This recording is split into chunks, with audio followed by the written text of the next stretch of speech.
अस्सलाम वालेकुम स्टूडेंट्स। आज के वीडियो में हम business mathematic code 1429-1504 class BS BCom AD के चैप्टर नंबर 1 प्रोबेबिलिटी थ्योरी से रिलेटेड क्वेश्चन सॉल्व करेंगे।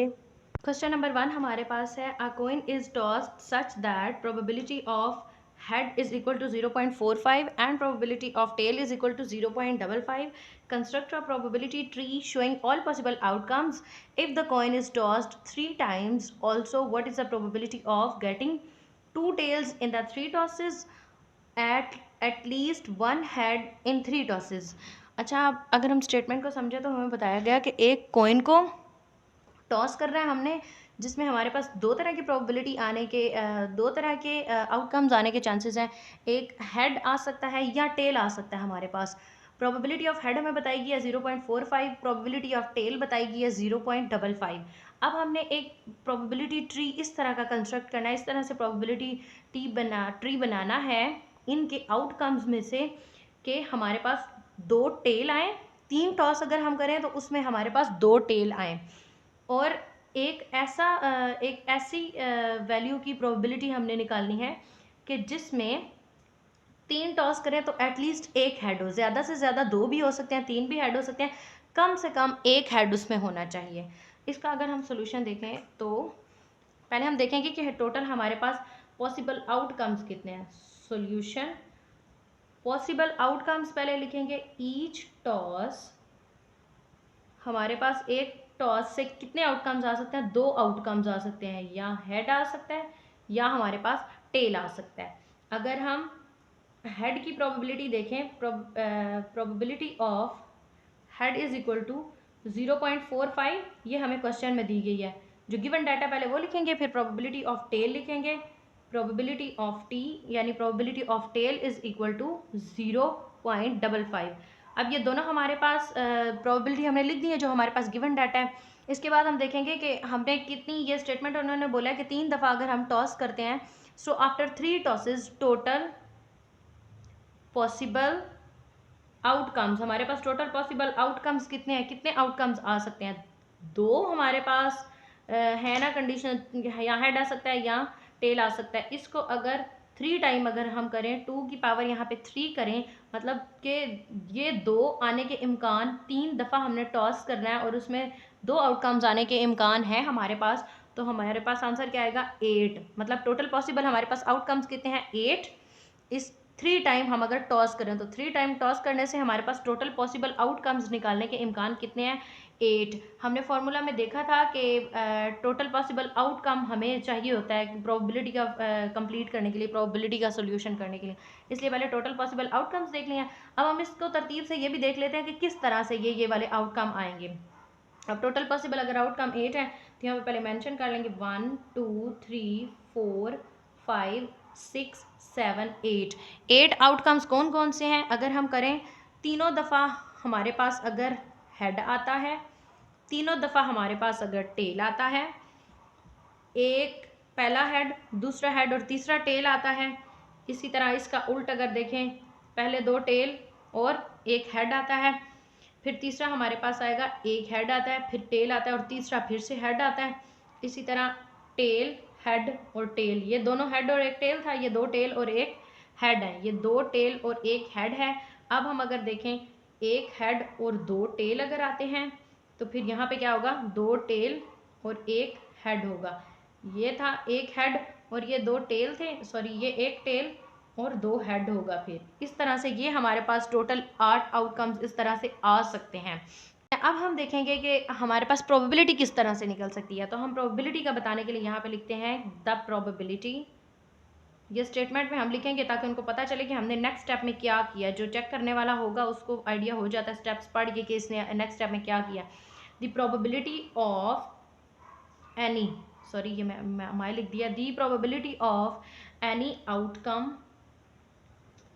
ये जो आउटकम्स हमारे पास निकलने हैं, इसकी इन दोनों की हमने प्रोबेबिलिटी निकालनी है, तो उसके लिए हम बता रहे हैं the probability of any outcome is the product of probabilities, is the product of probabilities of its sequence example. इसका मतलब ये है कि इस तरह ये जो सीक्वेंस में इनकी एग्जांपल आएगी ना, इस तरह से अगर हम इसको लेके इसका प्रोडक्ट लें, आपस में इनकी प्रोबेबिलिटीज़ को मल्टीप्लाई करें, तो हमारे पास जो आंसर आएगा वो प्रोबेबिलिटी होगी। इस तरह से कि स्टेप बाय स्टेप अगर हमने प्रोबेबिलिटी निकालनी है, तो इनका जो इस तरह से जो सीक्वेंस आ रहे हैं उसके लिहाज से इसको उसमें से चुन के उनके प्रोबेबिलिटी को आपस में मल्टीप्लाई करें, तो हमारे पास आएगा, इसकी प्रोबेबिलिटी का आंसर आएगा। अब हमारे पास पहला सीक्वेंस उन्होंने क्या दिया है कि हमारे पास ये 2 टेल्स इन 3 टॉस, 3 दफ़ा टॉस करें तो हमारे पास क्या आना चाहिए, 2 टेल आने चाहिए। तो वो पहले हम लिखेंगे कि सीक्वेंस 1 हमारे पास है क्या, सीक्वेंस विद 2 टेल्स। हमने 2 टेल्स के साथ सीक्वेंस बताना है ना। अगर कहाँ कहाँ पे यहाँ से 2 टेल आ सकती हैं, अगर हम इसमें से देखें तो हेड टेल टेल, यहाँ पे 2 टेल आई हैं, दूसरी कहाँ पे आई है, ये टेल टेल हेड, इसमें भी 2 टेल हैं, इसमें भी 2 टेल हैं, ये वाले 3 है ना। यहाँ पे हम लिख लेते हैं हेड टेल टेल, ये फर्स्ट वाला हमने उसमें से एक सीक्वेंस ये है, 2 टेल और 1 हेड इस सीक्वेंस में है, दूसरा इस सीक्वेंस में है 2 टेल और 1 हेड, टेल हेड टेल, और एक ये वाला सीक्वेंस है जो इस हमारी कंडीशन पे पूरा उतरता है कि जिसमें 2 टेल होने चाहिए और 1 हेड। ये उन्होंने कंडीशन बताई है ना, 2 टेल्स इन 3 टॉसेस, 3 टॉस किए हैं तो उसमें 2 टेल होने चाहिए। इन सारे सीक्वेंस में जो पॉसिबल आउटकम्स है उसमें से इन 3 सीक्वेंस में 2-2 दफ़ा टेल और 1-1 दफ़ा हेड आया। अगर हम इसकी प्रोबेबिलिटी इस फॉर्मूला के अकॉर्डिंग देखें तो हमें इन जो सीक्वेंस हैं इनकी प्रोबेबिलिटी का प्रोडक्ट लेना है। अगर इसकी हम प्रोबेबिलिटी देखें पहले वाले की, इसकी प्रोबेबिलिटी लेने के लिए इनका एज का हमने यहाँ पे देखा है, हेड की प्रोबेबिलिटी क्या है हमारे पास, probability of head is equal to 0.45, तो यहाँ पे लिखेंगे 0.45 मल्टीप्लाई, मतलब यहाँ पे प्रोडक्ट लेना था ना, तो इसका मतलब है कि इनको आपस में मल्टीप्लाई करना है। टेल की प्रोबेबिलिटी हमारे पास क्या है, probability of tail is equal to 0.55, 0.55, ये टेल 2 दफ़ा है इसलिए यहाँ पे 0.55 2 दफ़ा लिखेंगे। इन तीनों को हमने मल्टीप्लाई करना है, 0.55 और 0.55 को मल्टीप्लाई करें तो स्क्वायर बन जाएगा, उसको 0.45 के साथ मल्टीप्लाई करें तो हमारे पास आंसर आएगा 0.136125, ये हमारे पास इसका आंसर आएगा। अब हम दूसरे सीक्वेंस का देखते हैं, तो टेल हेड और टेल ये हमारे पास है।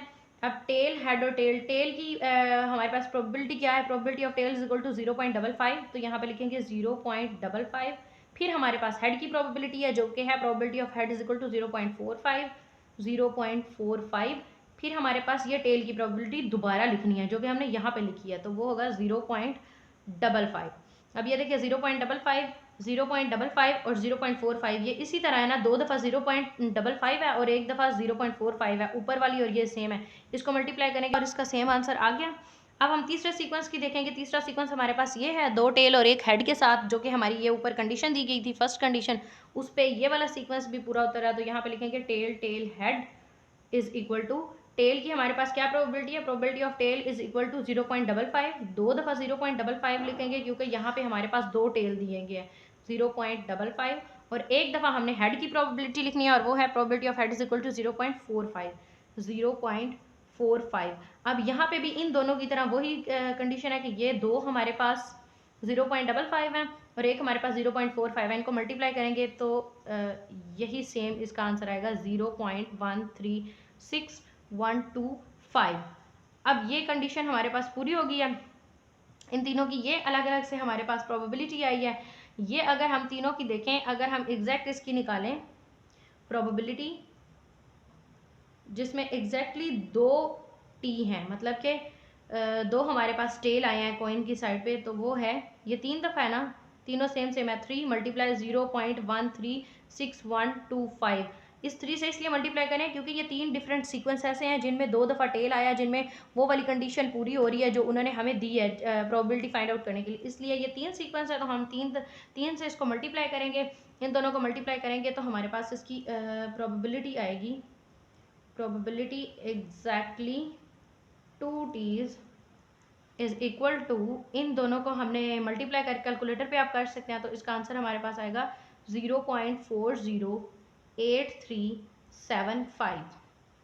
अब ये यहाँ तक पहली जो हमारे पास उन्होंने कंडीशन दी थी इसके अकॉर्डिंग, पहली कंडीशन के अकॉर्डिंग 2 टेल्स इन 3 टॉस, 3 टॉस में 2-2 टेल जहाँ जहाँ पे आए वो हमने लिखना था, तो उसके अकॉर्डिंग हमने ये प्रोबेबिलिटी निकाली है। अब हम ये दूसरी कंडीशन को सॉल्व करने के लिए देखते हैं, एटलीस्ट 1 हेड इन 3 टॉसेस, 3 दफ़ा टॉस करें और हमारे पास एक हेड, एक एटलीस्ट हेड होना चाहिए, एक से ज़्यादा भी हो सकता है, लेकिन उसमें एक हेड ज़रूर होना चाहिए। एक हेड या दो टेल हो जाए, या दो हेड एक टेल हो जाए, या तीनों हेड हो जाए एक टेल, एटलीस्ट एक ज़रूर होना चाहिए।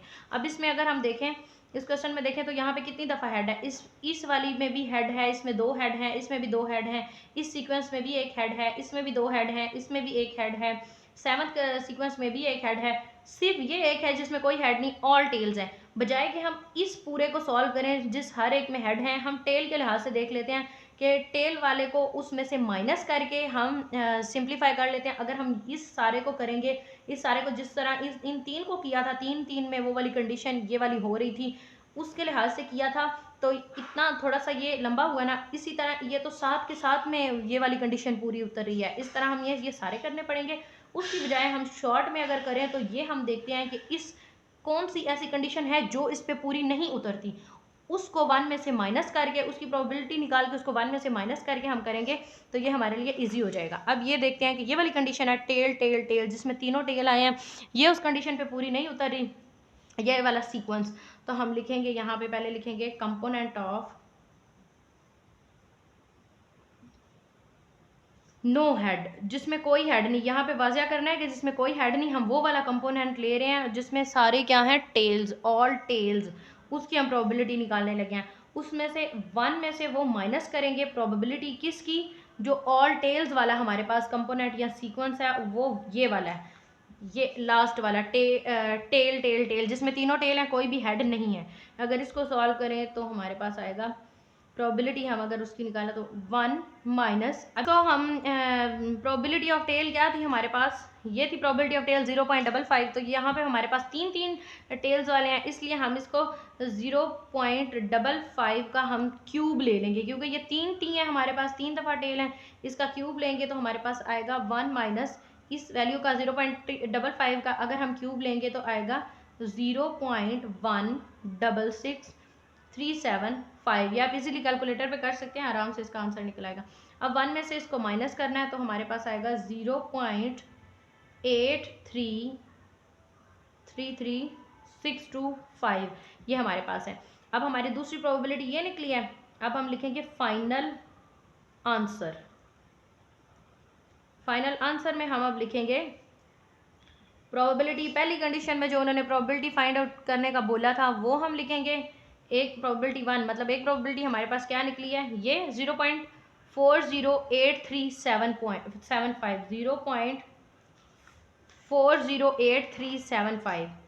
0.408375, और दूसरी जो उन्होंने हमें कंडीशन दी थी उसके अकॉर्डिंग हमारे पास प्रोबेबिलिटी क्या आई है, 0.833625, ये हमारे पास दोनों प्रोबेबिलिटीज आ गई हैं। यहाँ पे हमारा क्वेश्चन नंबर 1 एंड होता है। अब हम क्वेश्चन नंबर 2 की तरफ चलते हैं। क्वेश्चन नंबर 3 है ये एक प्रोबेबिलिटी थ्योरी से रिलेटेड क्वेश्चन नंबर 2 है हमारे पास। ये भी एक स्टेटमेंट क्वेश्चन है, इसको पहले पढ़ेंगे। An experiment consisting of selecting an card, on card लिख दिया, an card at random from a deck of 52 card, 52 cards में से हमने कितने, एक कोई भी रैंडम सा इसी तरह से उठा के हमने कार्ड सेलेक्ट करना है। The events king and spade are not mutually exclusive, determine the probability of selecting a king, a spade, or both a king and a spade। इसमें से कार्ड में से उन्होंने बताया हमारे पास किस तरह के किंग और स्पेड कार्ड्स है हमारे पास, जो इवेंट उन्होंने बताया किंग और स्पेड, उस टोटल हमारे पास 52 है, उसमें से रैंडमली कोई भी हमने एक उठाना है। हमें प्रोबेबिलिटी फाइंड आउट करनी है एक किंग की, एक स्पेड की, और both a king and a spade, king और स्पेड दोनों में से दोनों की, या सिर्फ किंग की, या सिर्फ स्पेड की, या दोनों की। इसके अगर हम सॉल्यूशन की तरफ चलते हैं तो सॉल्यूशन, सबसे पहले स्टेटमेंट क्वेश्चन में जो गिवन डाटा होता है वो लिखते हैं। गिवन डाटा हमारे पास उन्होंने क्या क्या चीज़ दी है, पहले तो हम देखते हैं उन्होंने इवेंट कौन से दिए, क्योंकि प्रोबेबिलिटी में मेन चीज़ तो ये इवेंट है। सबसे पहले हमें इवेंट पता होगा तो हम आगे क्वेश्चन को लेके चलेंगे ना। ए हमारे पास दो इवेंट्स हैं, ए हमारे पास क्या है जी, सेलेक्टिंग अ किंग,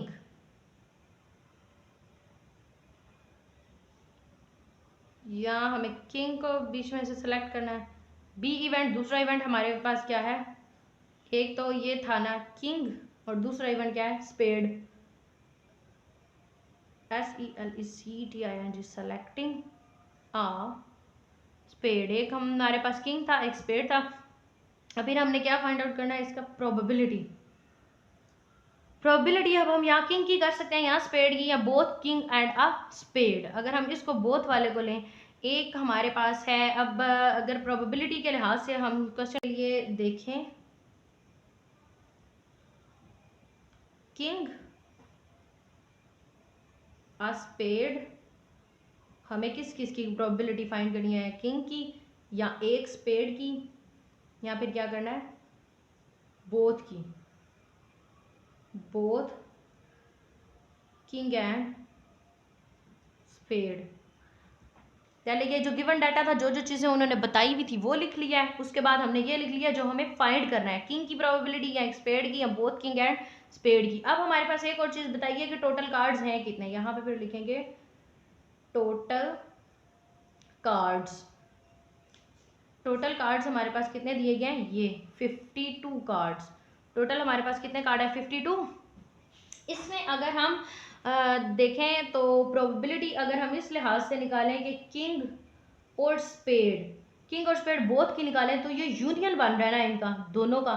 तो यहाँ पे पीछे जो आपको चैप्टर के स्टार्ट वाले अगर आपने लेक्चर सुने हो, तो जहाँ पे प्रोबेबिलिटी थ्योरी का कंसेप्ट करवाए गए हैं, उसमें मैंने 9 रूल्स करवाए हैं। अगर वो रूल्स आपने याद कर लिया, मैंने बताया था वो रूल्स याद करेंगे तो आगे सारे क्वेश्चन सॉल्व करना आसान होगा। अगर वो अपने रूल्स याद किए हुए तो आपको यूनियन का रूल याद होगा, उसके अकॉर्डिंग हम, ये यूनियन का रूल है। अगर हम प्रोबेबिलिटी ये देखें यूनियन इनका बन रहा है ना, अगर हम किंग और स्पेड दोनों का प्रोबेबिलिटी निकाल रहे हैं, अब उसके लिहाज से यहाँ पे यूनियन का फॉर्मूला बन रहा है, वो होगा probability of king plus probability of spade minus probability of king intersection spade. इस तरह से वो फिर फॉर्मूला बनेगा। अगर हम इसको यूनियन का फॉर्मूला को खोलें तो उसके लिए हमें क्या क्या चाहिए, probability of king, probability of spade, probability of king intersection spade. ये हमें तीनों चीजें चाहिए। पहले इन तीनों की हमें वैल्यूज चाहिए होंगी, तो उसके लिए हम किंग्स अगर देखें,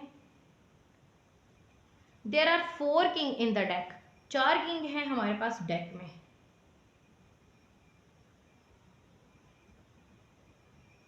there are 4 kings in the deck. पहले हम उसके किंग के लिखते हैं, किंग जो कार्ड है उनकी वैल्यू लिखते हैं। तो प्रोबेबिलिटी अगर हम ए है ना, ये किंग के लिए हमने ए का ये लेटर यूज किया ना, अब ए किंग, हम ए यहाँ पे फिर उसके अकॉर्डिंग लिख लेते हैं। तो हम प्रोबेबिलिटी ऑफ ए अगर फाइंड आउट करेंगे तो हमने ये इस वैल्यू को किसके साथ डिवाइड करना होता है, जो टोटल होता है ना, टोटल पॉसिबल जो होता है। फिर 4 को 52 के साथ करेंगे, हमारे पास है, इसको कटिंग करें, 4 1 टाइम 4, 4 13 टाइम 52, तो ये हमारे पास आ जाएगी प्रोबेबिलिटी ऑफ ए, यानी प्रोबेबिलिटी ऑफ किंग हमारे पास क्या आई है, 1/13। अब इसमें ये प्रोबेबिलिटी ऑफ किंग और क्या चाहिए हमें, प्रोबेबिलिटी ऑफ स्पेड, इसलिए अब probability of spade find out करेंगे। स्पेड्स पहले तो लिखेंगे कि हमारे पास हैं कितने, जिस तरह हमने यहाँ पे लिखा था ना किंग, किंग की हमारे पास वैल्यू क्या है कितने टोटल, तो इसी तरह यहाँ पे लिखेंगे पहले, there are 13 spades in the deck। अब इसी तरह से जैसे probability of A find out किया, probability of B find out करेंगे। इसकी वैल्यू 13 है, इसकी 4 थी इसलिए यहाँ पे 4 नंबर 4 था इसलिए 4 लिखा है। यहाँ पे इसकी वैल्यू 13 है इसलिए अब हम यहाँ पे इसके अकॉर्डिंग यहाँ पे 13 लिखेंगे। टोटल नंबर हमारे पास 52 है, 52 कार्ड्स हैं, जितने यहाँ पे टोटल थे ये वाले टोटल वही हम यहाँ पे भी लगाएंगे। ऊपर हम 13 रखेंगे और नीचे 52। इसको अगर हम डिवाइड करें, 13 1 टाइम 13, 13 4 टाइम 52, इसके अकॉर्डिंग ये 1/13 और इसकी आंसर आ गया 1/4। इस फॉर्मूला के अकॉर्डिंग हमारे पास प्रोबेबिलिटी ऑफ किंग भी आ गई है, ये प्रोबेबिलिटी ऑफ स्पेड भी आ गई है ये। अब हमें क्या फाउंड करना, प्रोबेबिलिटी फाइंड आउट करना, probability of king intersection spade. अब इनकी इकट्ठी अगर हमने फाइंड आउट करनी है तो इसका अगर हम लेंगे अलहदा से, अगर हम लें तो ऐसे सॉल्व करेंगे, प्रोबेबिलिटी ए इंटरसेक्शन बी अगर हमने निकालनी है, जैसे हमारे पास आया है, जैसे हमारे पास था ये, अब हमने फाइंड आउट करनी है ना, तो लिखेंगे king of spades both A and B. ये ए और बी, ये इंटरसेक्शन का साइन है, ये ए और बी दोनों हैं, ओनली 1 कार्ड। अगर हम इनके किंग का लेना चाहें तो हमारे पास फिर आंसर में क्या आएगा, सिर्फ एक कार्ड आएगा ना, फिर इसकी प्रोबेबिलिटी फाइंड आउट करें A इंटरसेक्शन B।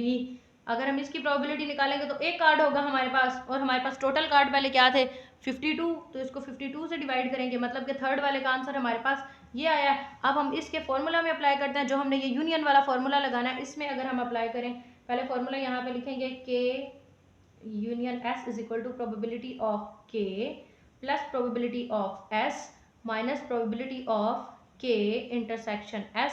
अगर इसमें फॉर्मूला में अगर हम वैल्यूज पुट करें तो हमारे पास प्रोबेबिलिटी ऑफ K यहाँ पे हमारे पास क्या आई है 1/13, इसलिए यहाँ पे लिखेंगे 1/13 प्लस प्रोबेबिलिटी ऑफ स्पेड हमारे पास क्या आई है 1/4, इसलिए यहाँ पे लिखेंगे 1/4, और लास्ट पे ये प्रोबेबिलिटी इनका इसकी क्या हमारे पास आई है 1/52। ये माइनस इस फॉर्मूला के लिहाज से यहाँ पे 1/52 लगाया, इसलिए ये ऐसे आ गया।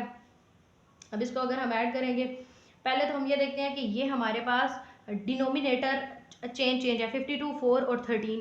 इस तरह फ्रैक्शन में कोई क्वेश्चन आ जाए, दरमियान में प्लस या माइनस हो, तो उसका एलसीएम लेके फिर उसको ऐड किया जाता है, सब्ट्रैक्ट किया जाता है। उसको सॉल्व करने के लिए एलसीएम लेना होगा। अब इन तीनों डिनोमिनेटर अलग-अलग, तो हमारे पास एलसीएम लेना थोड़ा मुश्किल हो जाएगा, इसलिए हम पहले कन्वर्ट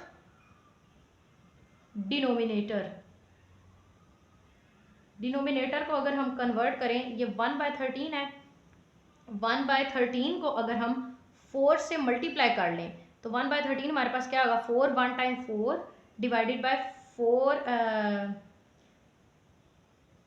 दोनों से करेंगे, ऊपर भी नीचे भी 4 1 टाइम 4 और 4 13 टाइम हमारे पास आएगा 52। अब ये वाला डिनोमिनेटर इसके बराबर हो गया, इसका भी करेंगे 1/4, इसको भी बराबर करने के लिए 1/4 को भी हम मल्टीप्लाई करेंगे 13 के साथ, ऊपर की वैल्यू को भी और नीचे वाली वैल्यू को भी, फ्रैक्शन पूरी की पूरी फ्रैक्शन को हमने मल्टीप्लाई करना है। तो हमारे पास इसका आंसर क्या आएगा 13 1 टाइम 13 डिवाइडेड बाय 52।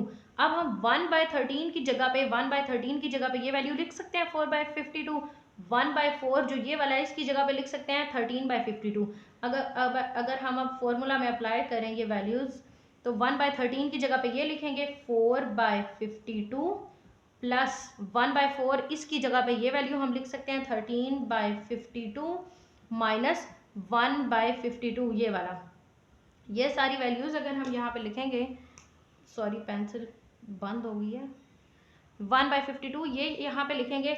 अब इसको अगर हम सॉल्व करें, इसका एलसीएम लें, तो हमारे पास तीनों सेम हो गया ना डिनोमिनेटर, तो इसका एलसीएम हमारे पास आ जाएगा, तीनों सेम है तो एलसीएम हमारे पास क्या आएगा 52। अब हम इनको ऐड करेंगे 4 प्लस 13 माइनस 1, इसको अगर सॉल्व करें 4 प्लस 13 इज इक्वल टू ये आया 17 माइनस 1 डिवाइडेड बाय 52। इसको मजीद सॉल्व करें 17 माइनस 1 इज इक्वल टू 16/52। अगर हम इसको सिंप्लीफाई करें तो 4 टाइम 16 डिवाइडेड बाय 4 13 टाइम 52। तो हमारे पास जो हमारी कंडीशन दी गई थी उसके अकॉर्डिंग हमारे पास बोथ किंग एंड स्पेड की प्रोबेबिलिटी हमारे पास क्या आ गई है 4/13। ये हमारे पास इसका फाइनल आंसर है। इसी तरह से आंसर को आप भी बॉक्स में इस तरह से करके हाईलाइट करके यहाँ पे लिख दिया गया आंसर। इस तरह एग्जामिनर को चेक करने में भी आसानी होती है और इस तरह से उनको बहुत ज़्यादा तलाश नहीं करना पड़ता, उनको फिर टाइम भी नहीं लगता ढूंढने में कि क्या आंसर है, किस तरह से सॉल्व किया गया, और इस तरह स्टेटमेंट भी साथ साथ लिखते जाया करें जो जो आप स्टेप कर रहे हैं। यहाँ पे हमारा क्वेश्चन नंबर 2 कंप्लीट होता है। अब हम चलते हैं क्वेश्चन नंबर 3 की तरफ। बस क्वेश्चन 3 ये आपको देख के बहुत मुश्किल क्वेश्चन लग रहा होगा, इतनी लंबी लंबी उन्होंने स्टेटमेंट दी हुई है इसलिए, लेकिन स्टेटमेंट क्वेश्चन को मैंने इतनी दफ़ा बताया है कि सॉल्व करने का बहुत ही आसान तरीके का, स्टेटमेंट को ध्यान से पढ़ें पहले और समझें कि इसमें उन्होंने पूछा क्या है, क्या चीज़ें बताई गई हैं, गिवन डाटा को अपने माइंड में रखें, फिर देखें कि उन्होंने क्या क्या चीज़ फाइंड आउट करने का कहा है और उसके अकॉर्डिंग फिर फॉर्मूला सोचें कि कौन सा फॉर्मूला यहाँ पे अप्लाई किया जा सकता है। अगर हम स्टेटमेंट को ध्यान से पढ़ें तो a group of 2000 people was served regarding policies, 2000 लोग किसी सर्वे की पॉलिसी बनाने के लिए उनसे पूछताछ की गई, या सर्वे की पॉलिसी बनाने के लिए उनसे जैसे वोटिंग करवाते हैं ना उस तरह से वोटिंग करवाई गई। तो उनकी जो ये आगे राय है वो बता रहे हैं, which might be acceptable to them 500 people said that a federal surtax of $0.25 per gallon would be acceptable. कुछ ने कहा कि 500, उसमें से 500, ये जो 2000 लोग टोटल है ना जिनसे सर्वे करवाया गया, उनमें से 500 लोगों ने कहा है कि 0.25 पर गैलन, $0.25 एक गैलन पे अगर चार्ज लिया जाए तो वो काबिल कबूल है। और उसमें से 275 indicate that both rationing and the surtax would be acceptable.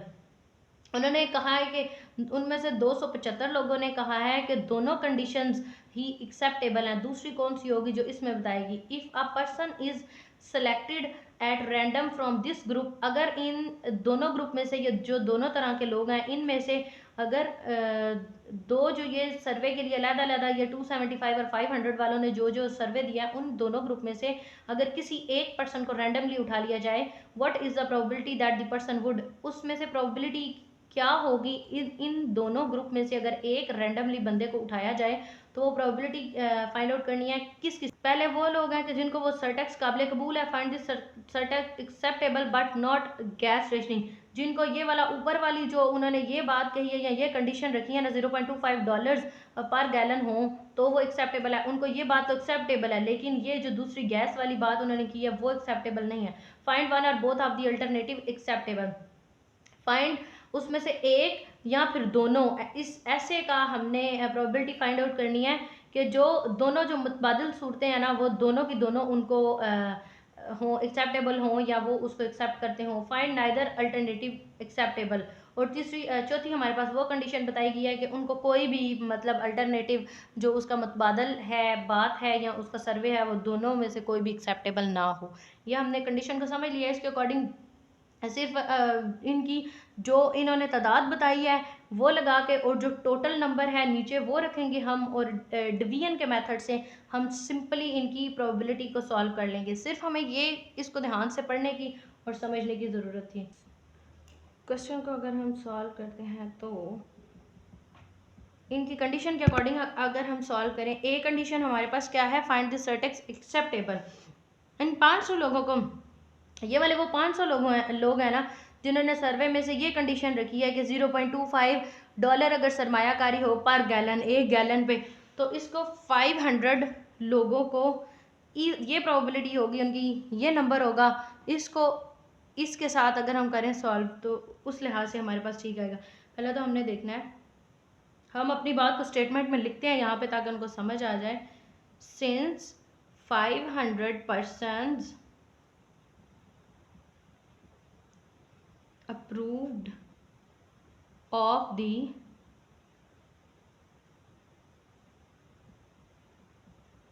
surtax, the probability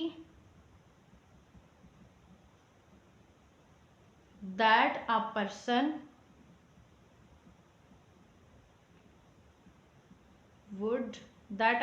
would approve is, अब ये हमने लिखा है कि 500, इस स्टेटमेंट में हमने लिखा है सिंस 500% अप्रूव दी सरटेक्स, 500 लोगों ने इसको एक्सेप्टेबल कहा है, उसके लिए हम probability of T is equal to, ये हम पहली कंडीशन के लिए, इस वाली कंडीशन के लिए प्रोबेबिलिटी फाइंड आउट कर रहे हैं तो पहले ऊपर उन लोगों की तादाद लिखेंगे जिन्होंने अप्रूव की है, number of people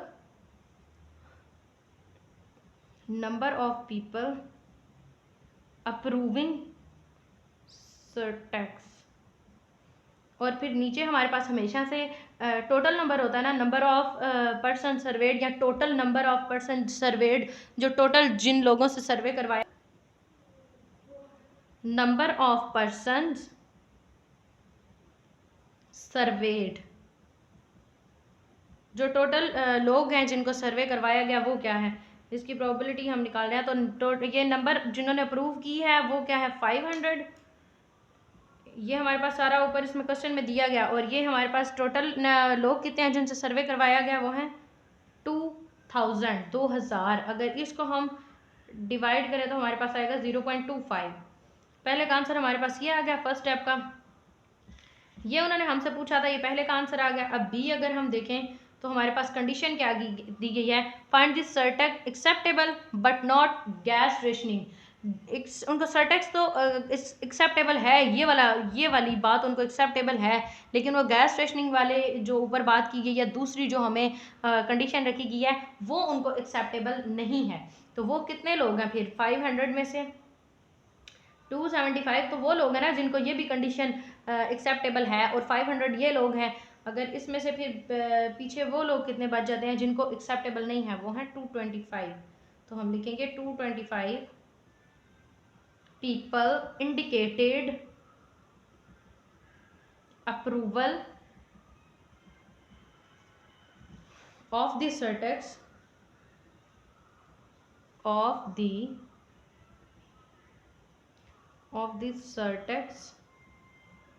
but not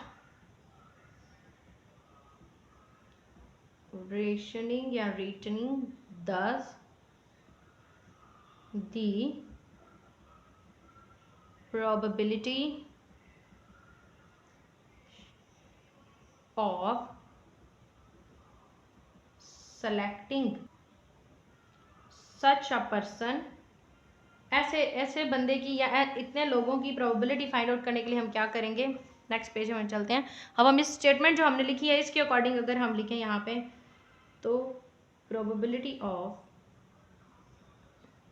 सर्टेक्स but not gas,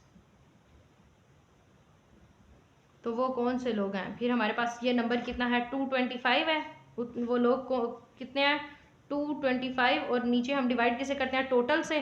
तो टोटल हमारे पास क्या है यहाँ पे, जैसे यहाँ पे ये 2000 था, ये क्वेश्चन में भी दिया गया 2000, तो यहाँ पे फिर वो हमारे पास क्या है 2000। इसको अगर हम डिवाइड करेंगे कैलकुलेटर पे, अगर हम इसको सॉल्व करें तो हमारे पास आएगा 0.1125, इस तरह आएगा। अब हमारे पास ये दो कंडीशन हमारे पास पूरी हो गई। अब ये थर्ड देखनी है, सी वाली, find one or both of the alternative acceptable. Third condition अगर हम देखें, सी हमारे पास है one or both alternative acceptable, तो वो हमारे पास फिर यूनियन का प्रोबेबिलिटी में यूनियन का फॉर्मूला लगेगा ना, क्योंकि दोनों की बात हुई है, वन आर बोथ। तो हम इसको अगर लें तो फिर हमारे पास इनको दोनों को लेंगे, 725 को भी फिर हम लेंगे, 725 भी लेंगे, हम एक ही लेंगे या फिर दोनों। तो ये है ना वन आर बोथ, तो फिर हम 725 लेंगे या फिर ये दोनों वाली कंडीशन लेंगे, 275, ये 275 और 225 ये दोनों लेंगे या फिर एक लेंगे। फिर इनका अगर हम यूनियन निकालें और इसको भी डिवाइड हम किसे करेंगे, टोटल नंबर से। टोटल नंबर लोग जिन्होंने सर्वे किया वो कितने हैं, 2000। उसके अकॉर्डिंग हम यहाँ पे 5, इन तीनों को ऐड करने से 1225 हमारे पास आया, और नीचे हमारे पास क्या है 2000। ये हमारे पास यहाँ तक सिंप्लीफाई हो गया। इसको अगर आगे सॉल्व करें, इनको करें डिवाइड करें, तो हमारे पास आएगा 0.6125। ये हमारे पास थर्ड कंडीशन का भी आंसर आ गया। अब अगर हम फोर्थ कंडीशन देखें तो वो हमारे पास है फाइंड नाइदर अल्टरनेटिव एक्सेप्टेबल। उसके अकॉर्डिंग अगर हम देखें तो हमारे पास आएगा नाइदर अल्टरनेटिव एक्सेप्टेबल, तो वो हमारे पास फिर वही रूल आ जाएगा आर यूनियन टी। उसमें से अब ये बहुत से जैसे हमने पिछले क्वेश्चन में किया था ना, कि हमने जो हमारे पास मैचिंग नहीं था, जो सीक्वेंस हमारे पास बजाय के सारे सीक्वेंस करने से जो सीक्वेंस मैचिंग नहीं था उसको 1 में से माइनस कर दिया था। यहाँ पे भी सेम हम वही कंडीशन अप्लाई करेंगे। इसी कंडीशन को अगर हम यहाँ पे अप्लाई करें, 1 में से इसको बाद में माइनस कर देंगे, तो उसके अकॉर्डिंग हम करते हैं। अब ये हमारे पास 1 एज इट इज़ आएगा, और यहाँ पे इसकी जगह पे इसकी वैल्यू लिखेंगे। इसको पहले भी हमने ऊपर सॉल्व किया था, इस जगह पे तो हमारे पास क्या वैल्यू होगी 0.6125, यहाँ पे लिख लेंगे 0.6125। इसके अकॉर्डिंग अगर हम इसको सॉल्व करें तो हमारे पास प्रोबेबिलिटी क्या आ रही है, ये हमारे पास प्रोबेबिलिटी आ रही है 0.3875। 1 माइनस 0.6125 करें तो 0.3875। ये हमारे पास फोर्थ आ गई है, ये हमारे पास थर्ड थी, ये हमारे पास फोर्थ कंडीशन आ गई। इस तरह मार्कर से आप इनको सारे आंसर को हाईलाइट कर सकते हैं। तो इसमें ये क्वेश्चन मुश्किल नहीं था, सिर्फ अगर हम इसकी स्टेटमेंट को अच्छे से समझ लें तो ये क्वेश्चन सॉल्व करना बिल्कुल आसान था। अब हम चलते हैं क्वेश्चन नंबर 4 की तरफ। यहाँ पे assume that a person selects a card at random from a deck of 52 cards and tells us that the selected card is red. Find the probability that the card is king of heart given that is red. अब हमारे पास फिर ये card वाला question आया. Total card हमारे पास 52 है. एक person randomly कोई भी कार्ड सेलेक्ट कर रहा है और बस उन्होंने ये बताया कि वो रेड कार्ड है. इस तरह से बता रहे हैं, रैंडमली उठाया उसने लेकिन रेड कार्ड उठा रहा है. अब हमें प्रोबेबिलिटी फाइंड आउट करनी है. तो हम पहले तो सोल्यूशन सॉल्व करने से पहले हम स्टेटमेंट में लिख देंगे कि हम अगला स्टेप क्या करने वाले हैं. हम लिखेंगे the probability that the card is king of hearts, that the card is king of heart is heart given that the probability that the card is king of heart given is red. वो red card है ना, क्योंकि उन्होंने खुद ही बता दिया कि यहाँ पे किंग ऑफ हर्ट अगर उसने सेलेक्ट करा उसमें से वो रेड कार्ड है तो वो हमारे पास होगा is determined by using rule number 9. ये हमने जो 9 रूल्स किए हैं उसमें से हम रूल नंबर 9 यहाँ पे अप्लाई करने वाले हैं प्रोबेबिलिटी का. अगर आपने 9 रूल्स ऑफ प्रोबेबिलिटी अच्छे से याद किया तो क्वेश्चन पढ़ते ही आपको समझ आ जाएगी कि यहाँ पे प्रोबेबिलिटी का कौन सा रूल लगना है और किस तरह से ये सॉल्व होगा. पहले हम लिख रहे हैं ऊपर king of hearts divided by red. ये हम अगर रूल यहाँ पे अप्लाई करते हैं, इसको अगर खोलें तो हमारे पास आएगा प्रोबेबल, तो ये हमारे पास आएगा king of hearts intersection red. Red के साथ इसका इंटरसेक्शन ले रहे हैं और हमारे पास आया है यहाँ पे नीचे प्रोबेबिलिटी ले रहे हैं रेड की. इसकी प्रोबेबिलिटी का इसकी फॉर्मूला अगर खोला हमने इस पे अप्लाई किया है तो ये हमारे पास आया है किंग ऑफ हर्ट्स. इसकी फाइंड आउट कर रहे हैं ना, इसलिए यहाँ पे ये लिखेंगे और बाकी खोल के इसकी ये सारी हम वैल्यू लिख रहे हैं. तो हमारे पास एक कार्ड है जो हमने सेलेक्टिव है, जो हमने सेलेक्ट किया है, और टोटल नंबर ऑफ कार्ड हमारे पास क्या है 52. तो यहाँ पे इसलिए इसकी प्रोबेबिलिटी आएगी 1/52 के तौर पे. और रेड की प्रोबेबिलिटी क्या हमारे पास आएगी, रेड की प्रोबेबिलिटी अब हम ये इसके डिवीजन में है, यहाँ पे डिवाइड का साइन लगा के इसकी प्रोबेबिलिटी 1 कार्ड सेलेक्टिव है और इसका जो टोटल है वो हमारे पास क्या है 26. इसके टोटल में 26 लिखेंगे. इसको अगर हम सिंप्लीफाई करते हैं तो 1/52 डिवाइडेड बाय 1/26 इस तरह से स्टेटमेंट बनेगी ना. इसको फ्रैक्शन की बजाय हमने इस में लिख लिया तो ये आएगा 1/52. डिवाइड का साइन मल्टीप्लाई में चेंज होगा, 26 ऊपर जाएगा, 26 1 टाइम 26 और 26 2 टाइम ये हमारे पास इसका आंसर आ गया. ये हमारे पास इसकी प्रोबेबिलिटी आ गई है.